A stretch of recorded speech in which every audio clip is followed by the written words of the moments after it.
Good evening. Welcome to our program, Women to Women. It's nice to have you with us again tonight.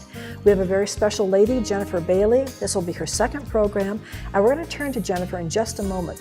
But I'm Carol Paz, your hostess, and I'd like to welcome our sponsors. We have Carpa Nevada, LLC, importer of fine Portuguese olive oils, aged balsamic vinegar, and international teas, as well as Villa Basque, home of Pete's famous Basque chorizo right here in Carson City. So let's turn to Jennifer and welcome her. Jennifer, thank you so much for being with us again. Well, thank you for inviting me again. You are welcome. You are so welcome. Jennifer, the last time we spoke, we know that you are both teacher and a librarian in Dayton, Nevada, at an elementary school, and I'll let you mention the name if you choose to do so. It's Riverview Elementary. Riverview Elementary. And we know that you are fighting a really strong battle with breast cancer.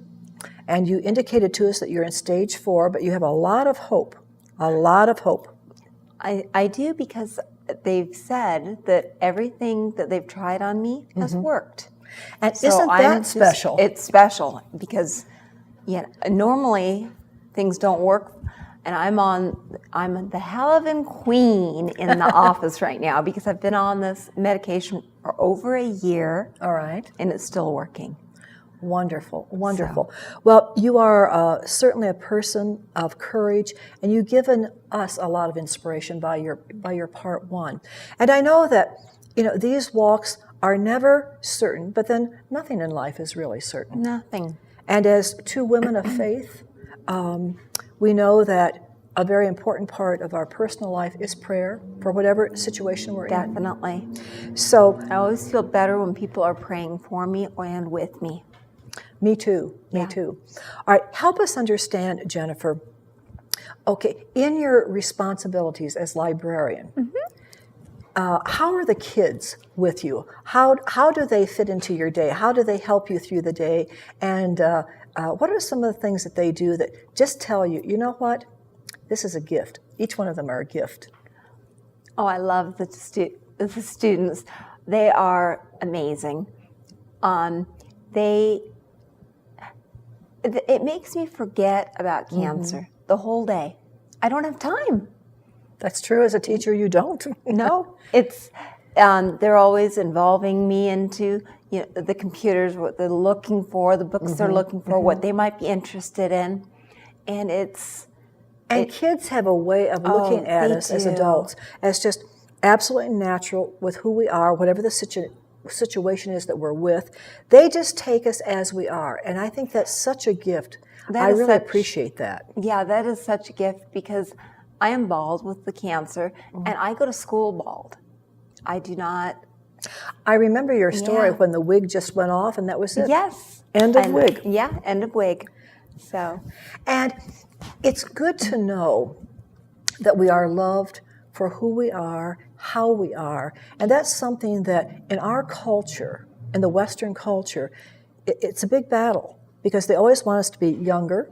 Oh, yeah. They want us to have this facelift, lose this amount of pounds, or they want us to change our name. It's almost as if they're asking us many a time, change your identity and you'll be happier. But you know what? I'm happy with the identity that God gave me. And I am too. Yeah, I feel very strongly that everybody should be happy with who they are. And not let necessarily what we're going through at the time or what our past has been to define who we are today or to define who we're going to be in the future. Definitely, because very much. If I had allowed that, I wouldn't be here today. No, you would have been defeated. I would have been defeated, and I'm a fighter. Okay, help us understand, Jennifer, with stage 4 cancer, okay? There's no place else to go. There's no place else to go except upward, all right? So yes. What is the routine on, whether it's a daily basis or a weekly basis, what is the routine that you follow in order to battle this disease, medically speaking? Medically speaking, well, I take different pills every night, and it's more things that keep my blood vessels working. All right. And vitamins, and then fish oil was added to my diet. Okay. Lovely tasting pill. I know I've had that before too. You don't want to bite down on it too soon. And then I go to school every morning. Okay. And I don't take any pills before school, but I take them at bedtime. All right. Now, how often are you required to go back and have a checkup or to see the doctor, your oncologist? Well, I'm on a 2 weeks, 2 weeks out of 3 weeks. So I go to get chemo 2 weeks, two times, 2 Thursdays, and then I've got a Thursday off. Okay. And then I've got 2 days, it just starts over again. All right. At least with the Halaven. The other, if I needed to change chemotherapies, it would be a different schedule. Okay. But I really like this one because I'm in and out of there in about 40 minutes. Because That's it's very a push. Okay. It's not a... And how have you responded? Apparently very well to the well. chemotherapy. And that's not true for many patients. No. And, the first few chemos made me very sick. Okay. And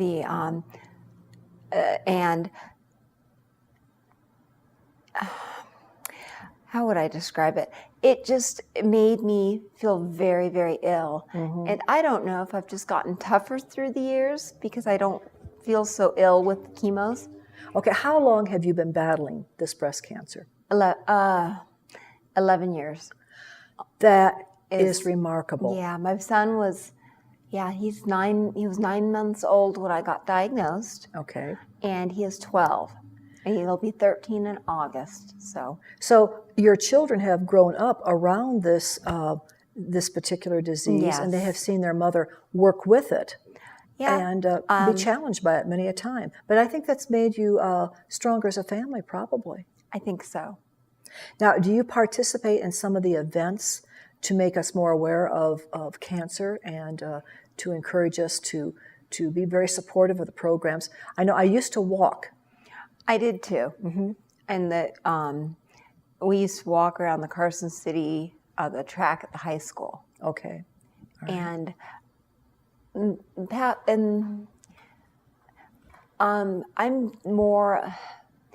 I've been so busy with my children that I have not had a chance to really participate in a helpful way.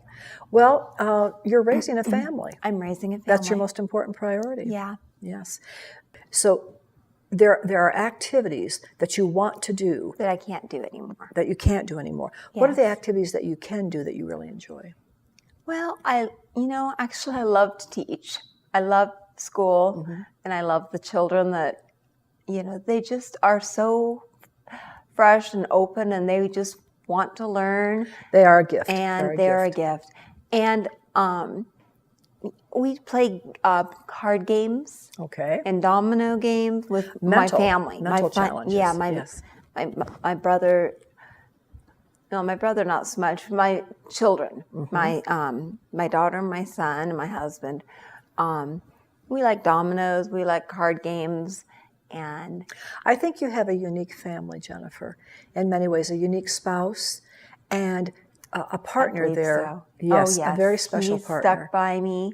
He's my rock, is what I call him. Good, good.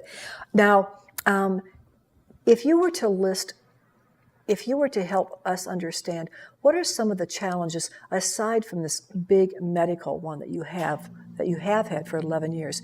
What are some of the other challenges that you're facing right now that it requires your energy, your mental energy, your physical energy, your psychological energy to attend to? Because those challenges don't go away. Oh, they don't. And when we're fighting a battle like you are fighting, you often say, Lord, I know that you're not going to give me more than I can handle, but this is a toughie. How do I get through this one? Yes. Do you have any of those challenges at all? Well, I've been trying to adopt my brother's daughter. All right. And I've been working through CPS, and I've gotten, we had to do now CPS means Child what? Protective Services, Okay. I'm sorry. And we went and we went to get licensed, and we had to take classes All right. and answer questions. And the darndest thing, we had to go get fingerprints. And I'd already been fingerprinted years ago in order to get a teaching license. Right, right. But through the years, you know, I'd stacked cement blocks in order to make a little garden. All right. And bigger cement blocks to get, and I don't tend to use gloves. And apparently, well, we've joked that I could have robbed a bank at that point because I had no fingerprints. And they sprayed. From working with these blocks of cement. Yeah, and everything I do, cleaning house, cleaning horse corrals. Apparently, I had no fingerprints. And does that mean they had no skin necessarily left, or you had just smoothed out the ends of your... I'd smoothed out the ends of my fingers. Okay. And as much as the sheriff or the, I don't know what, she very nice lady, she sprayed water on my fingers, and we tried it, and we finally got my fingerprints done, but they were not good enough. So they. Am I looking at the perfect criminal? Yes, I could have been. But my they grew back, and she had said, use lotion every night. And so let's move on then. Okay. So you're in this process of trying to formally adopt, legally adopt your brother's little girl. Yes. All right. What are some of the challenges that you're finding here? Getting through the Child Protective Services. It is really difficult to go through the process. And even after I got licensed. Okay. So you passed all that paperwork, all those questions. And where did you wind up? Were there others who were also interested in this little girl? Tell us a little bit about her. She is a wonderful little girl. She is 5 years old. All right. And she's almost 6. All right. She'll be 6 at the beginning of June. Okay. Yeah, and she's got a few problems. She wasn't potty trained. Okay. And until she was a little older. All righty. And she's just a wonderful little girl. And she's a little, she was a bit delayed, they said. And I don't think she is delayed at this point because I've got her reading on the weekends. We get her, and she's reading and writing, and she knows words, and she knows all of her sounds. And you're her aunt. I'm her aunt. Okay.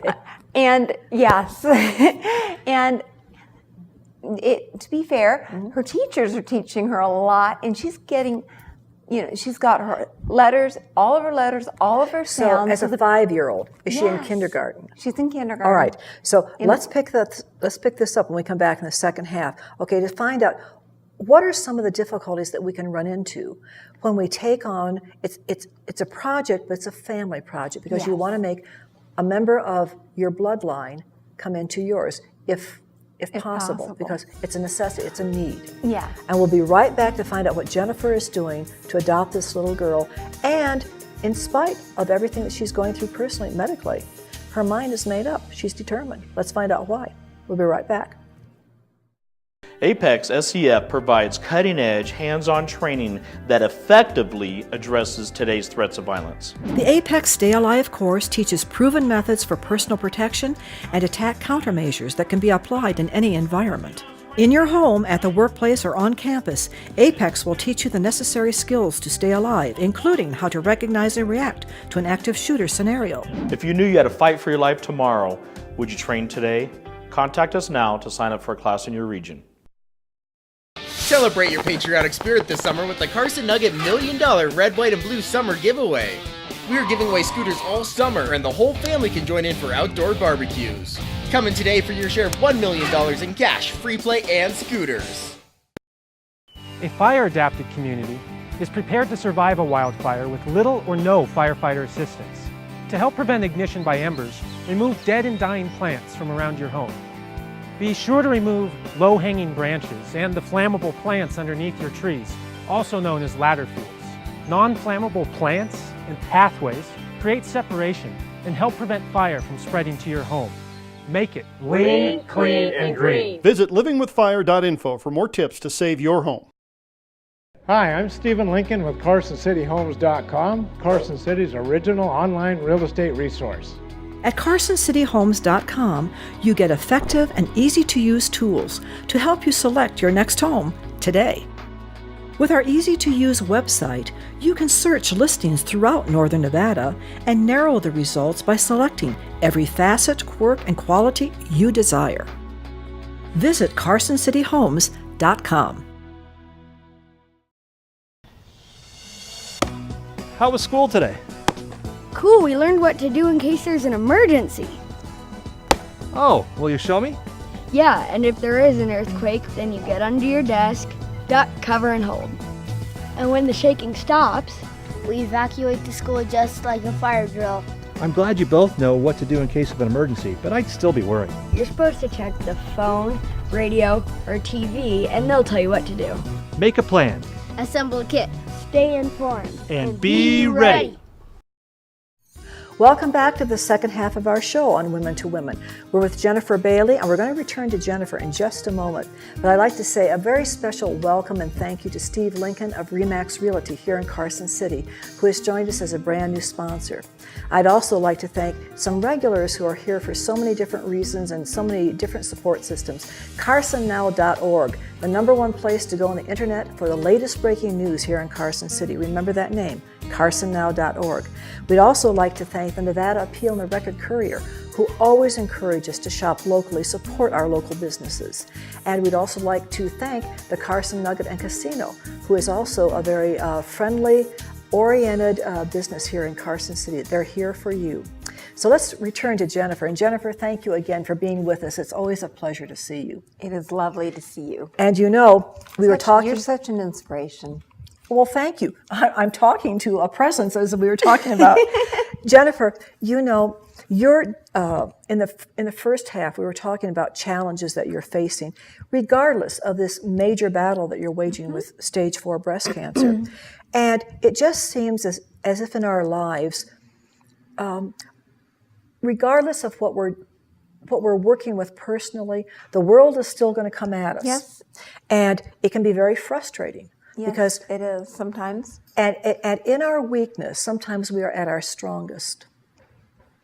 And the world thinks we may look weak, but actually we're emotionally and mentally, and perhaps even physically, at our strongest, okay, to take them on. And you have taken on a challenge with a little girl. She's your niece. She's a 5-year-old sweetie pie in kindergarten that you'd like to formally adopt. But things are not going quite as smoothly as you had anticipated. Yes. So in spite of your own personal situation with your family and your illness, you haven't given up in the lives of others. And that's a real testimony to your toughness and to your love for this little girl. So she's 5 years old. She's in kindergarten. She's had maybe some developmental delays with her potty training, but that's not that highly unusual. Yeah, no.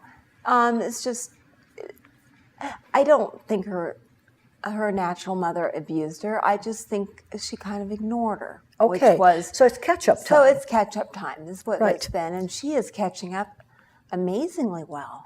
So in your process of hoping to adopt her into your family so that you can be a great assistance to your brother as well, all right, you've run into frustrations. Oh, yes. Legal frustrations. Oh, legal. Oh, boy. Child protection services, frustrations. Yes. But has that made you any less determined to continue the battle? No. Good. Yeah. All right. And sometimes, like we say, if plan A is not working, then we have to take a look at plan B. Plan B. And sometimes there's even part of plan C that fits in there from time to time. Yes, we need to develop plan C. We've got plan A and plan B going. Good. We're working on it. Well, you know, we're not privy to how this is all going to work out. No. But we do know as women of faith that God knows everything. He sees everything. And He won't give me anything more than I can handle, or my family any more than we can handle. That's right. And if we place it in His will, the very best will be done for you and for this little 5-year-old niece. I believe that to be true. Okay. Now, I have to ask you this question because you are a presence. Yes. And whether you like it or not, wherever you go, you draw attention because you have chosen not to wear a wig. No. And because of the therapy, the chemotherapy that you're going through, it's going to prevent hair from growing right now. Forever, actually. Forever. They radiated my head. All right. Just to prevent any little lumps from coming. You know, I thought life was better than hair. You know, that was my philosophy. Yes. And yes. so I went ahead and did the radiation to the head. The bottom line, stop the cancer. Yeah, that was my bottom line. That's right. I just want to be alive and raise my children. And isn't it amazing how quickly vanity, all that social makeup, all of that formality that we sometimes take with the washing of the hair, the blow drying, the curling, the whatever it is, it goes out the window. It goes out the window. Yes. It really didn't matter to me anymore. Your priorities had changed. Yes, I had long blonde hair, and you know, I really had liked my mane of hair, and you know, it just doesn't matter anymore. No, really? It doesn't. Okay, now what kind of when you walk around and you're in the grocery store, you're in a bank, you're in your car, you're stopping at the stoplight, what kind of encounters have you had? Most of them have been positive. And people that don't like to look at me, they just look away. But most people... They don't know how to handle it. They don't know how to handle it. But a lot of people do. And they just come up and talk to me, especially, you know, if I've had a few people walk up to me and say, I'm losing my hair. You know, I have cancer, or there's something else where they're losing their hair. And one of my students did that too. And the little girl said, you know what? She told her mom, and her mom had to tell me, you know what, Mom? I'm going to look just like Mrs. Bailey. Because, was she also undergoing radiation or chemotherapy? No, she wasn't. There's something else. But it just was causing her. And she had a pal in you. Yes. She had a school associate. She had a companion. And that makes such a difference, Jennifer, don't you think? Yeah, she had an inspiration. She knew that she could make it through. She just, you know, if you have hair or if you don't have hair. That's right. It really doesn't matter. But to know that you're not alone in the boat. Yes. You've got company. You've got companionship. Company. Yes. And the times when she's feeling down, I would think that she would feel completely free to come to you and say, you know, Mrs. Bailey, this is one of those yucky days, and I need a pep talk. And you change your perspective. Yes, you do. You've been there. You've been through that. Yeah. Jennifer, if I were to ask you, what are some, maybe, let's say, when I say some, 2 or 3 of the most important lessons about yourself that you've learned? Not about your family, not about your colleagues at school, not about the world, but about yourself as a person. Who are you, Jennifer Bailey, right now? Who are you? I am much more of a fighter than I ever thought I could be. I'm, you know, the fight chose me, and I chose to fight back.